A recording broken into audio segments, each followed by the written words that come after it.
Hello! In this video we will design a primary bar on two implants.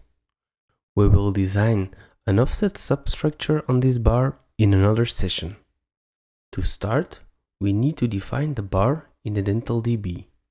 We do this by clicking on element 13, select bar pillar, choose the right material, and as it is a screw retained bar, we select screw retained.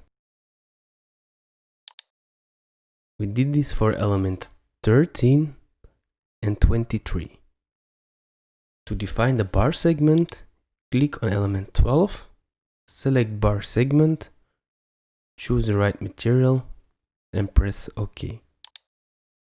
We did this for element 12 and 22. We have the possibility to split the bar in several parts by activating or deactivating the green dots. To visualize the distance between both jaws, we also implemented a lower jaw as antagonist. We select two stone models in Articulator in the scan mode and press Save. Please click Design to go through the design steps of the bar.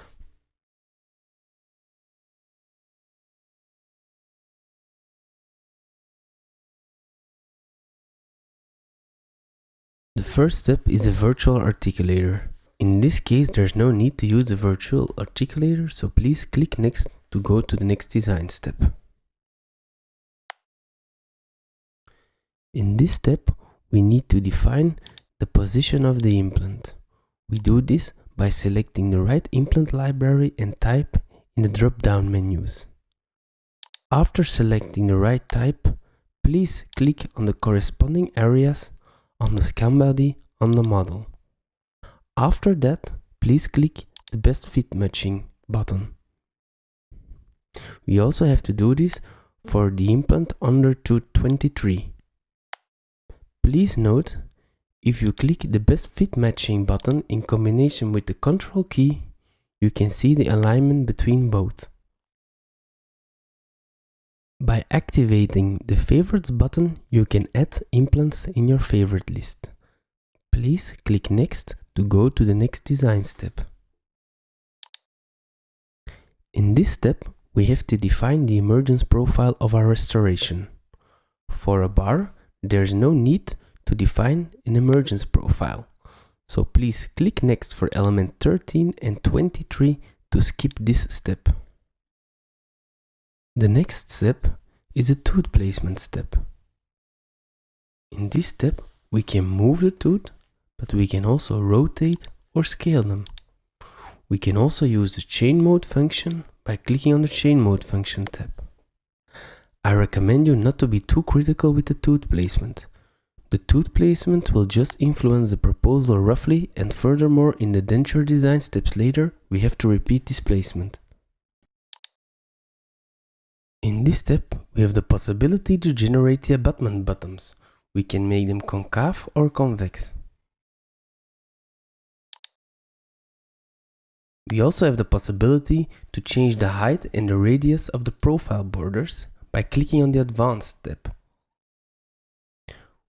In the previous step, we haven't defined the emergence profile, so we'll skip this step now and click Next to go to the next design step. In this step, we will start with our actual bar design. We can change the bar profile by clicking on the drop-down menu in the profile window. We also have the possibility to change profile parameters separately. We will now change the angle on the lingual and the buccal side of the bar, and we will change it to 0. Let's go back to the bar design window. We can modify the bar and the pillars at the same time. Only the bar, only the pillars, or only the borders.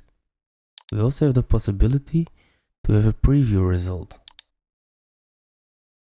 When we click on the Advanced tab, we have the possibility to switch the bar design to rounded or edgy. Let's choose for rounded in this design. Let's click back to the Profile tab and put all the bar segments to the same height. We can do this by clicking on the horizontal arrows on the control points located on the bar. You will now see that the arrows will turn dark blue. This means that they are locked. By clicking on a point, you can move the bar entirely up or down. By activating the Show Planes checkbox, we have the possibility to visualize the insertion axis planes. We can change the insertion axis by clicking on the green arrow above the model.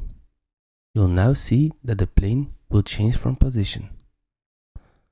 I will deactivate it now to have a better view during the design. We will now change the position of the bar only. We will change the position of the bar related to the upper model. We can do this by changing the control points from position. We also have the possibility to add control points. We can do this by using Ctrl key in combination with left mouse click.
As already mentioned in another step, we will make an offset substructure on this bar in another session.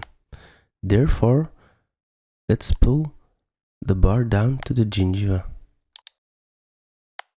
We can do this by clicking on the pink arrows and moving them down. To move several points at the same time, please click Ctrl. To create some more space between the bar and the offset substructure, we can reduce the thickness of the pillars. We can do this by clicking on an arrow in combination with the Ctrl key. This combination allows you to reduce the thickness simultaneously. If the bar pillar still presents undercuts with the insertion, it is possible to add a control curve by using Ctrl key in combination with Shift and left mouse button.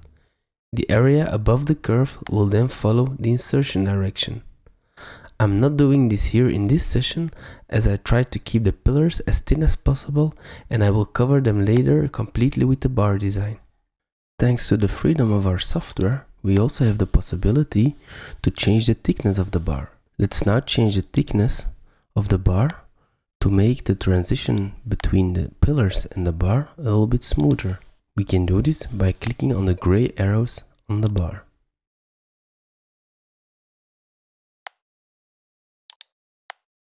We can always play with the visualization of the meshes. Let's now, for example, make the bar pillar a little bit more transparent.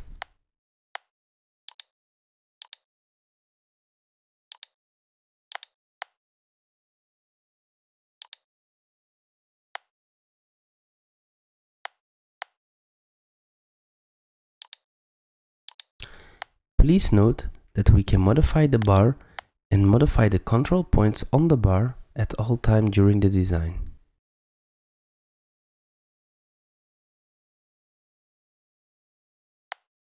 Let's now change the height of the bar at the vestibular side to create more space for the acrylic part. We can do this by unlocking the arrows that we have locked in previous steps and moving them down. This gives us the possibility to save space for the acrylic part and the offset substructure that we will design in another session.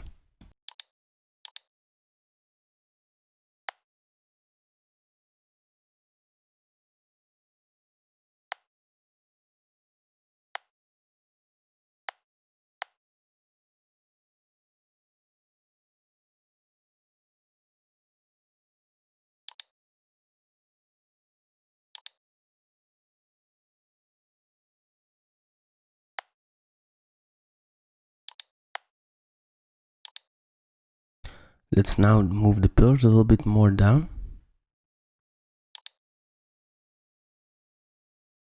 Here we go. The other one too.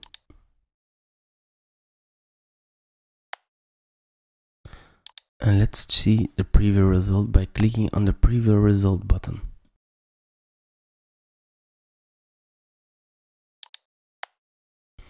When you are satisfied of the design, let's change the thickness of the borders at the last step.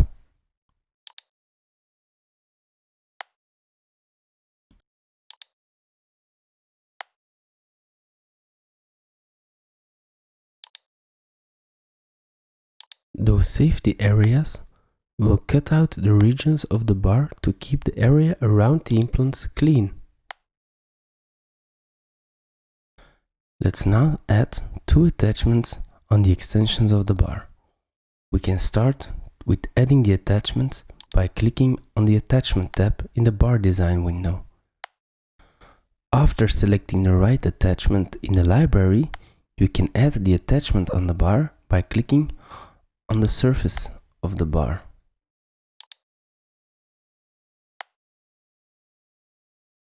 We can put the attachment in the same insertion direction of the bar by clicking on the arrow pointing above in combination with the Ctrl key and the left mouse button.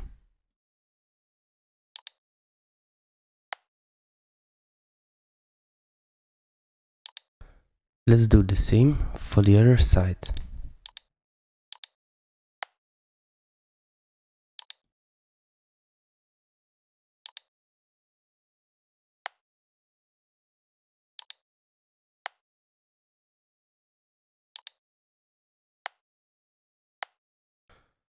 To have a smooth surface between the attachment and the bar, let's make the bar a little bit more thinner at the extensions. We can do this again by using the gray arrows on the bar.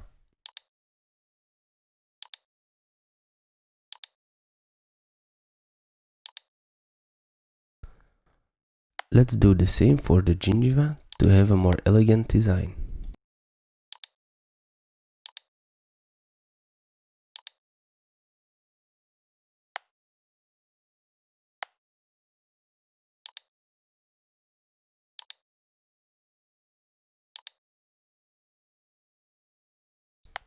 Let's click again to the preview result to verify the result.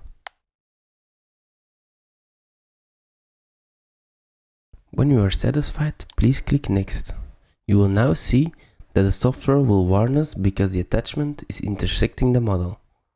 We can correct it manually, automatically, or ignore it. In the last step, we have the possibility to freeform the bar. We can change the strength and the brush size, and we can add, remove, smooth or flatten the surface. This is the last step from our bar design.